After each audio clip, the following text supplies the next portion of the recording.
Eu sou o Eric Franklin, eu sou um dos fundadores do CSX Week, que é o maior evento sobre sucesso e experiência do cliente da América Latina, e também sou fundador da Key University, que é uma instituição de ensino que capacita profissionais na metodologia de Customer Success e Customer Experience. Estou muito feliz de estar aqui com vocês novamente. Eu sou Camila Barbalho, assim como o Eric, também sou fundadora do CSX Week e da Key University, e adoro estar aqui com vocês. Vocês sabem, né? Adoro falar. E hoje, para bater um papo com a gente, para bater um papo sobre sucesso e experiência do cliente, vamos conversar com Rafael Nascimento, o diretor de operação da Index. Rafael, seja muito bem-vindo ao CSX Week. Obrigado pelo convite, Eric e Camila. Um prazer, uma honra estar conversando com vocês esse ano novamente. Muito bom, a gente que agradece a sua participação aqui. Eu queria começar falando um pouquinho sobre a Index, né, que é uma empresa que tem aí uma referência no mercado e trouxe muitas novidades. A Index, para quem não conhece, pessoal, ela monitora a experiência, satisfação e fidelidade de clientes. Ela já atua em 35 países e possui mais de 300 clientes. Tá? Então, é uma plataforma de NPS agora, a plataforma deles de NPS foi uma plataforma premiada, né, reconhecida como a melhor plataforma de NPS do Brasil. E o Rafa já tem mais de 12 anos nessa estrada, aí ajudando as empresas a melhorar a satisfação de clientes. E a gente vai conversar hoje com essa fera. Bom, Rafa, conta pra gente como é que surgiu a Index e como é que você atribui, ao que você atribui a esse crescimento da empresa nos últimos anos. Bom, a Index ela surgiu há 12 anos atrás, através da Quest, na verdade, que é a nossa empresa mãe, ou assim, se a gente puder chamar, a empresa que originou a Index, e a gente nasceu para fazer monitoramento de experiência do cliente lá atrás, quando a gente chamava isso de empresa de pesquisa, simplesmente, né? Então, a gente era uma empresa de pesquisa que pesquisava satisfação e fidelidade de clientes. Mais recentemente, com a mudança na forma de pesquisar clientes, a gente desenvolveu essa plataforma digital, que se chama Index.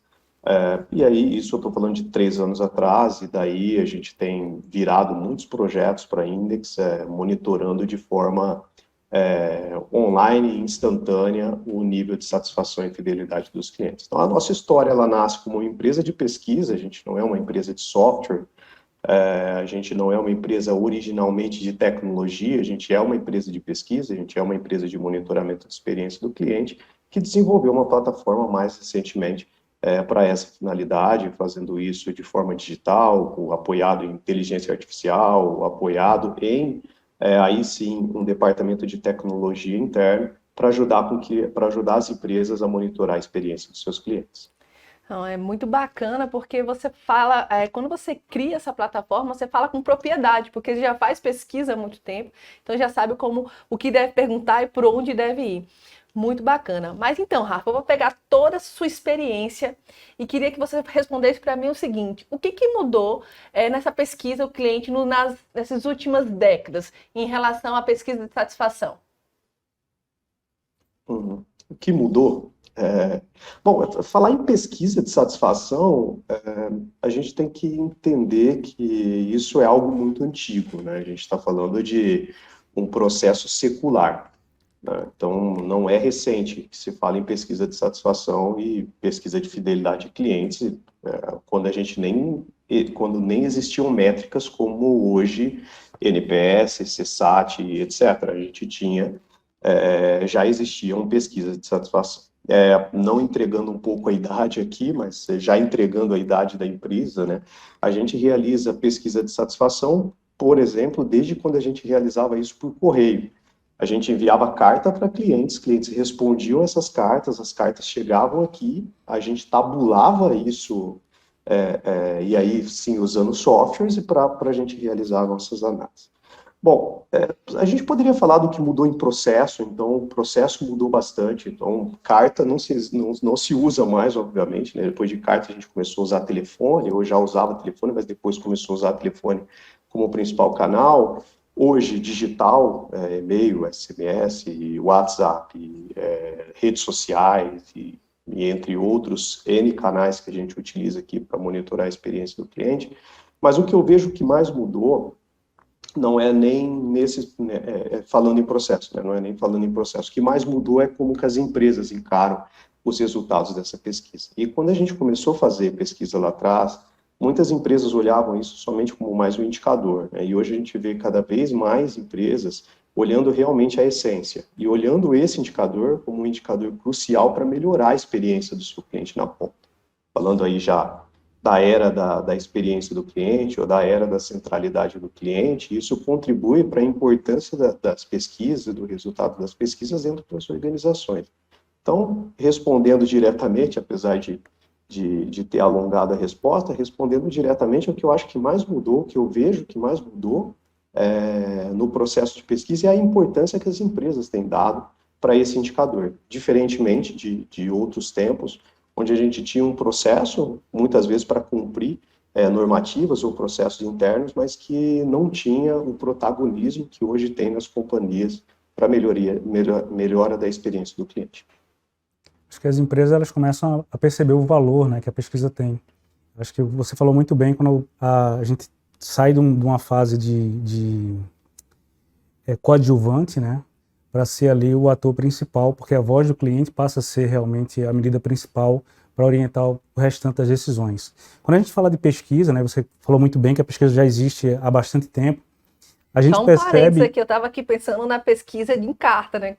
Eu não sou dessa época, não. Eu também não peguei não, viu, Rafa? Isso aí denunciou a idade, viu? Esse negócio de pesquisa de carta. Nem sabia que existia, olha aí. Cultura. Até um complemento, Camila, que até pouco tempo atrás, a gente não precisa voltar muito, a gente voltando 15 anos atrás, por exemplo, telefonia era algo muito caro. Então, você utilizar o canal de telefonia para realizar pesquisa acabava sendo muito custoso para as empresas. Então, utilizava-se, né, esse meio de resposta por carta no correio como mais um canal para realização de pesquisa. Hoje é impensável, né, mas eu não estou voltando muito tempo, não. Estou voltando uma década e meia, onde utilizávamos esse canal para captura de experiência do cliente. Bacana, eu achei massa. Muito legal. Pegando essa questão da pesquisa que estava falando, né, que a gente hoje a pesquisa ela faz parte do nosso dia a dia, e eu queria trazer uma pergunta para você sobre uma visão de frequência, né? De certa forma, a gente tem recebido muitas pesquisas, né? Você, ao tempo todo, consumindo produtos, você recebe muita pesquisa. E eu queria ouvir a sua opinião como especialista. Existe uma frequência ideal para fazer pesquisa de satisfação? Qual é a frequência, na sua opinião, que as empresas deveriam fazer? Quando a gente fala, eu vou responder ela falando um pouquinho mais do processo de pesquisa, que eu vou responder a sua pergunta, para responder sobre frequência, tá? Muita gente pergunta para a gente, quando a gente vai começar um projeto com alguma empresa, mesmo que a empresa já faça pesquisa, a empresa quer uma segunda opinião, ou a empresa ainda não faz pesquisas, ainda não monitora a satisfação e fidelidade do seu cliente, e pergunta para a gente qual que é o modelo ideal, né? E às vezes a gente frustra um pouco na resposta, porque isso depende. A gente tem que conhecer muito qual que é o processo dessa empresa, qual que é o segmento dessa empresa, onde que ela está inserido, qual que é o volume de clientes, qual que é o comportamental dessa empresa, para a gente sugerir qual que é a frequência ideal, né? Falando um pouco agora que a gente recebe muitas pesquisas, né? A gente ainda recebe poucas se a gente compara com alguns outros mercados, estou falando aqui no Brasil. Mas é uma preocupação de todas as empresas, não só a empresa que está entrevistando o seu cliente, mas nós aqui, eu acho que as empresas de monitoramento de experiência, as empresas de pesquisa, com a fadiga que a gente pode criar com isso, né? Então, ao passo que a gente aumenta a frequência, ao passo que a gente aumenta o volume de contato com os clientes para responder algum questionário, alguma pesquisa, a gente reduz o engajamento, a gente reduz a conversão. Isso daí é comprovado, né? Para uma empresa saber a frequência ideal, a gente precisa analisar qual que é a jornada dessa empresa, qual que é o público dessa empresa. Então, o que eu digo é o seguinte: não existe receita de bolo. Não analise o que, por exemplo, uma empresa B2C do varejo, com uma quantidade de transações, de milhões de transações por mês, ela faz, não se compara com uma empresa, por exemplo, B2B, uma empresa com uma carteira de clientes menor, uma empresa com produto específico, com volume de transações infinitamente menor. para a gente comparar. O mais importante é monitore e pesquise, estabeleça qual que é a frequência ideal para a sua empresa, estabeleça qual que é a frequência ideal para o seu negócio, estabeleça uma métrica própria e, principalmente, né, como eu respondi anteriormente, trate esses resultados, o resultado das pesquisas, para o que mais importa para a gente, que é melhorar a experiência do cliente, aí seja B2C, B2B, seja qual for o público, qual for o seu produto, mas utilize o resultado para melhoria. E, novamente, né, não existe receita de bolo. Então, é difícil de eu falar aqui qual que é a frequência ideal, sem conhecer exatamente qual que é o segmento, qual que é a empresa, qual que é a realidade daquela empresa. Eu acho que um ponto que você trouxe aqui da não ter receita do bolo, né?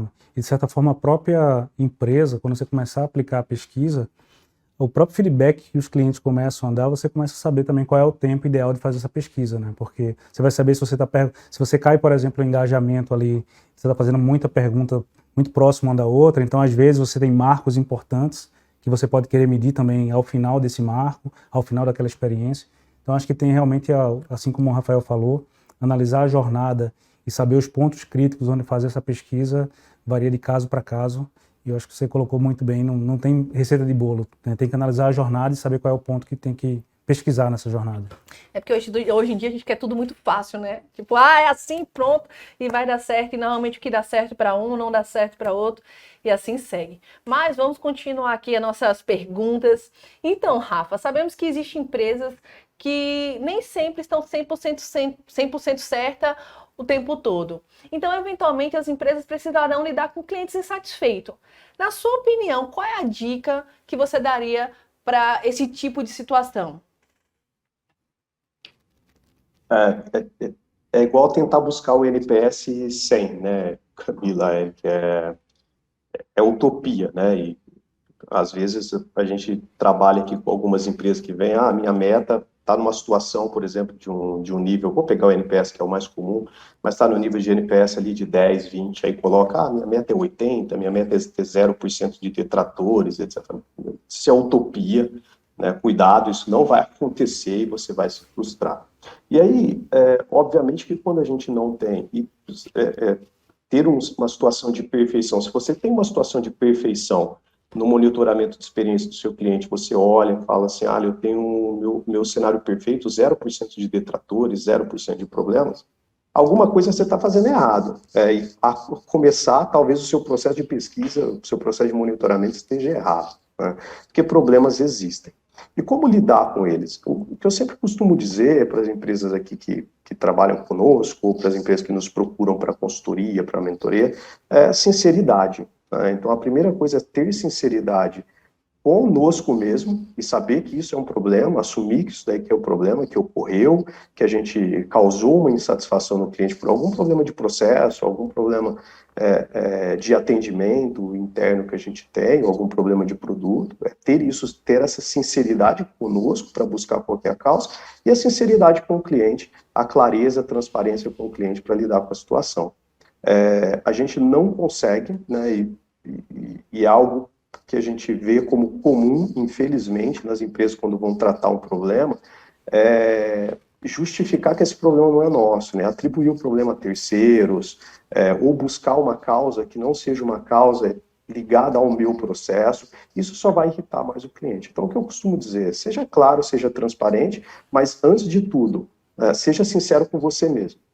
Se você tem um problema, assuma que você tem um problema, que isso ocorreu, que isso pode ocorrer, seja sincero e transparente com o cliente quanto à resolução, quanto o que a gente vai fazer, e depois, né, principalmente, né, e obviamente, melhore o seu processo para que isso não ocorra novamente. Mas sinceridade conosco e com o cliente, e transparência e clareza com o cliente é o melhor remédio, a melhor solução para a gente resolver os problemas que a gente tem. Engraçado, Rafa, você falando isso, eu lembrei que eu sempre brinco o seguinte, como o problema é meu, eu dou para quem eu quiser, né? Fica aquele jogo de eu não quero resolver, então quem eu vou achar um culpado aqui para poder dar esse problema.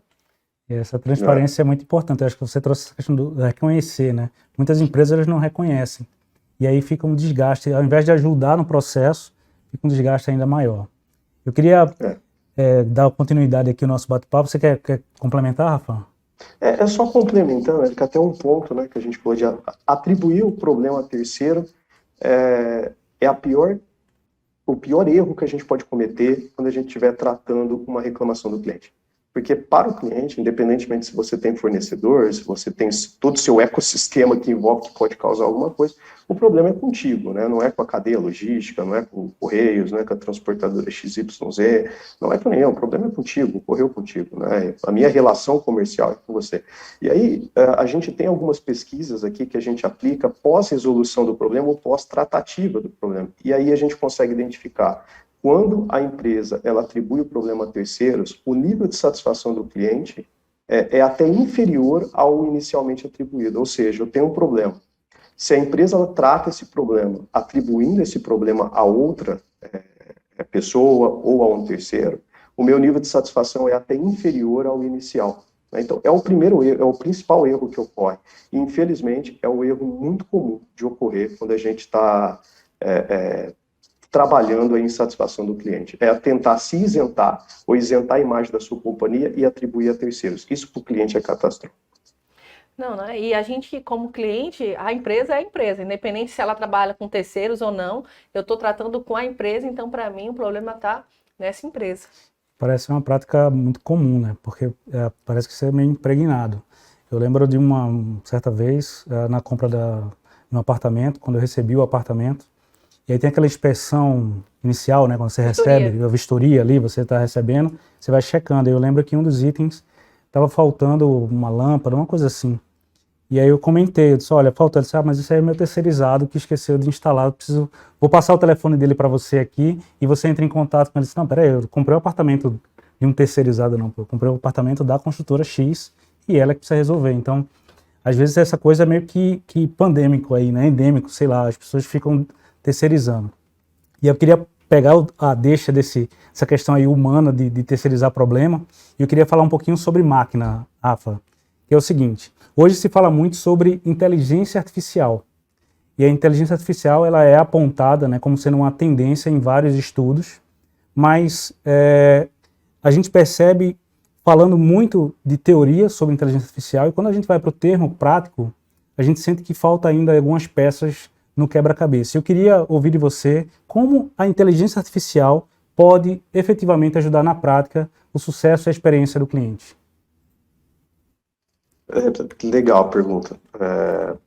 Porque eu acho que é um tema que está muito em evidência e aí todas as empresas tentam buscar algo, inteligência artificial, para inserir no seu processo. Primeiro porque a imagem da companhia, aí ela se eleva em termos de tecnologia, de vanguarda tecnológica, e depois porque realmente ajuda. Né? Mas o que eu costumo dizer, Eric, a inteligência artificial ela te ajuda, mas não deixa por si só que ela resolva o seu problema, que ela não vai resolver. Né? Então a gente não pode se apoiar sempre em inteligência artificial ou em machine learning, etc., que ele não vai resolver o problema do meu cliente lá na ponta, do seu João que teve uma entrega com atraso, etc., se alguém não alterar o processo. Bom, mas em termos de evolução, e nos últimos anos isso está acelerado, né, o que a gente consegue aproveitar de inteligência artificial no monitoramento de experiência do cliente, que isso na ponta vai auxiliar ali a melhoria da experiência do cliente de fato, a gente tem inúmeras ferramentas, né? Eu acho que eu citaria a principal, que é o monitoramento de redes sociais, por exemplo. Pegando um gancho de uma pergunta que a gente respondeu, que a gente bateu um papo aqui há minutos atrás, sobre o volume de pesquisas que são enviadas hoje para o cliente, a gente deve caminhar para o próximo passo, onde as grandes marcas não precisem mais perguntar nada para o seu cliente, porque isso tudo está em rede social. O seu cliente ele está falando em algum local, ele está falando em alguma página da internet, ele está falando em alguma rede social dele sobre a sua marca. Então você não precisa perguntar para ele, basta você ir lá, você capturar isso, você entender isso, você transformar isso em números, transformar isso em indicadores para você agir. E aí entra a inteligência artificial. Então, interpretação de linguagem natural, social listening, ler o que está sendo escrito nas redes sociais sobre você, isso é humanamente impossível de ser feito somente utilizando pessoas, né? Então entra a inteligência artificial, que te ajuda muito com isso, de interpretar aquilo e transformar em números. Outro ponto que inteligência artificial ajuda bastante é a identificação de padrões.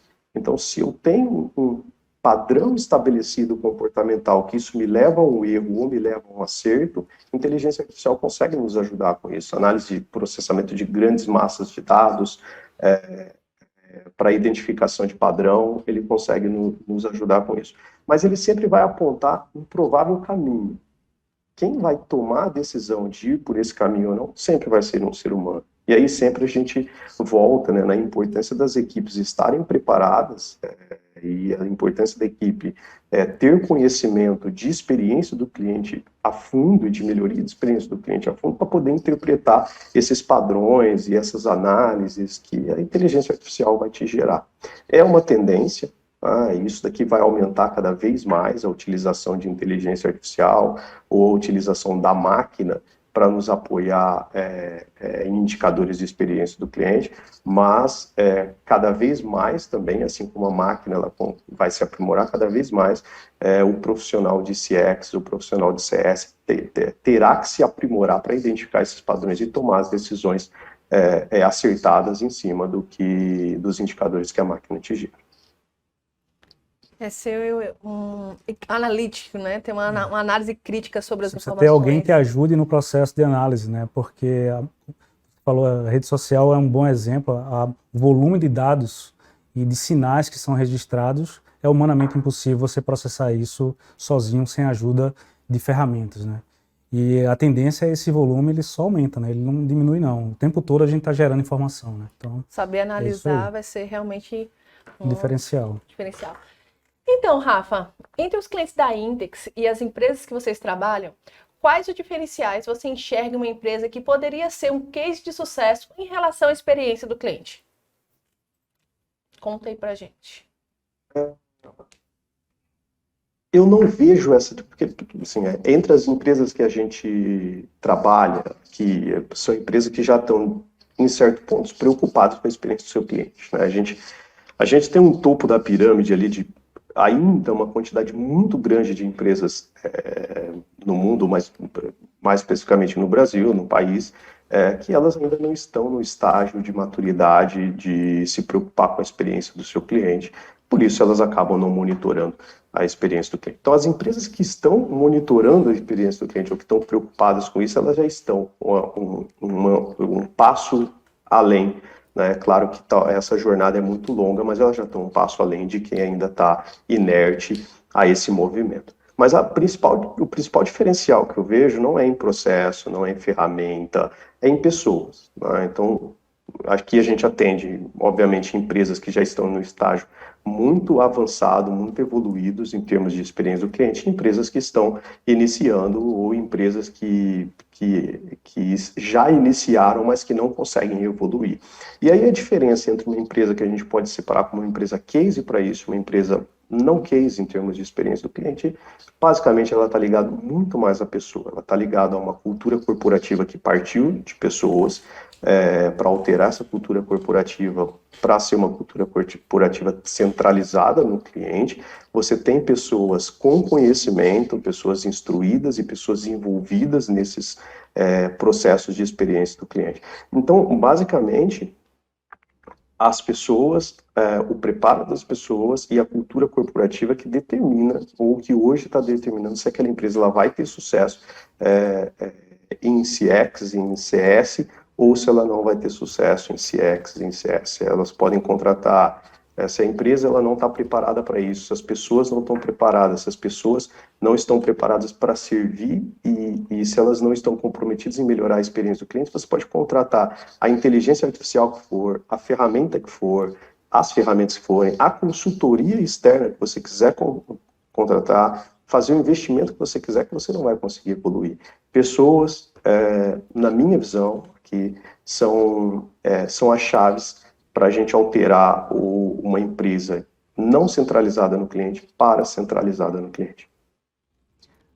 É muito legal essa visão, porque no final das contas, se você pega B2C ou B2B, né, no final eu sempre falo que por trás de um CNPJ sempre existem pessoas. No final das contas, você está atendendo pessoas, por mais que você tenha um CNPJ ali, e eu acho que essa colocação que você trouxe é muito bacana.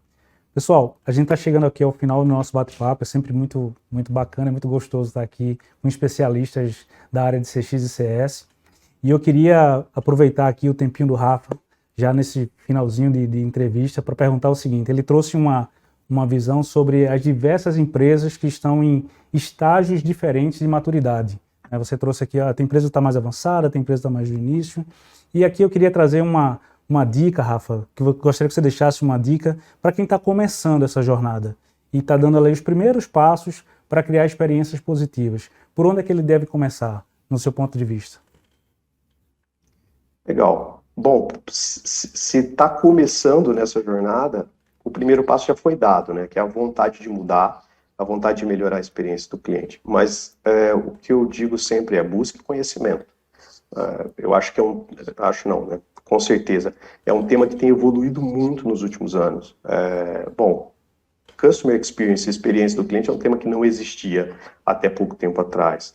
Então, a gente tem muito conteúdo, conteúdos, se a empresa tem poucos recursos ou tem uma quantidade limitada de recursos, tem muito conteúdo gratuito para ser consumido. Bom, tá aí o nosso evento, né, que é um evento gratuito, onde qualquer pessoa vai poder ter acesso a um monte de conteúdo, um monte de especialistas falando sobre o tema. Então, é um grande passo. Busque conteúdo, aprenda, busque conversar com pessoas ou com empresas que já estão em um estágio mais evoluído. A gente vê uma contribuição muito grande nessa comunidade, nas comunidades de CX, na comunidade de CX, de CS, onde as pessoas se ajudam as outras empresas a evoluírem. Então, se envolva nessas comunidades, se envolva nesse ecossistema e busque conhecimento. Mas o primeiro passo você já deu. Se você está aqui assistindo a essa entrevista, assistindo as outras entrevistas, pelo menos as do ano passado eu já assisti, esse ano vou assistir todas, mas se você está aqui assistindo a essas entrevistas, você já deu o primeiro passo, que é a vontade de mudar e de melhorar a experiência do cliente, do seu cliente. Então agora, se aprimore, busque conhecimento. Estou falando obviamente para quem está no estágio inicial, né? Busque conhecimento, e aí você tem um monte de conteúdo para consumir, metodologias, diversas metodologias para ajudar a melhorar a experiência do seu cliente. Então, pega a dica. Se você ainda não se inscreveu no CSX Week, se inscreva agora através do nosso site, o www.csxweek.com.br. Eu espero todos vocês lá.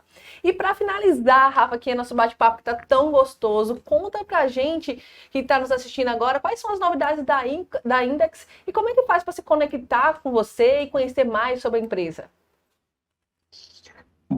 Bom, a Index como ferramenta, a gente está evoluindo muito em termos de inteligência artificial, né? A gente falou de inteligência artificial aqui, coincidentemente, mas é algo que a gente está desenvolvendo muito agora dentro da plataforma, que é ter análises preditivas e identificação de padrão para ajudar as empresas através desses padrões ou através desses indicadores que às vezes eles estão um pouco escondidos nos indicadores principais ali. Então, às vezes, quando a gente lê o nosso nível de NPS, só o nosso nível de NPS, a gente deixa de ler alguns detalhes. Então, a gente está evoluindo a ferramenta para que ela consiga transformar isso de uma forma clara, através de relatórios claros para os nossos clientes, ajudar na evolução da experiência do seu cliente final. Então, acho que é o principal caminho que a gente está indo. Mas outra frente que a gente está trabalhando bastante também, que deve ser algo a ser lançado aqui, dando um spoiler, já nos próximos meses, a nossa plataforma de CS, que ela vai estar conectada à nossa plataforma de monitoramento de experiência. Para falar comigo, eu não sei se eu consigo deixar aqui, mas eu acho que a gente consegue deixar meu telefone, meu e-mail, fica à vontade para bater um papo, para me adicionar no LinkedIn, para me chamar no WhatsApp, e a hora que quiser, no que eu puder ajudar dentro do conhecimento, da experiência que a gente adquiriu aqui esse tempo, se eu puder ajudar e no que eu puder ajudar, fique à vontade para me contatar. Rafael, muito obrigado. A A gente está muito feliz com a sua participação aqui nesse Papo CSX e realmente parabéns pelo trabalho que vocês vêm fazendo. É um trabalho que merece aqui nosso aplauso, nosso reconhecimento. Eu acho que a gente fica muito feliz em ver empresas como a Index galgando novos estágios de crescimento e desbravando aí a experiência do cliente Brasil afora. Parabéns pelo seu trabalho e, mais uma vez, obrigado, tá, por estar aqui no nosso CSX Week 2022. Mais uma vez, né?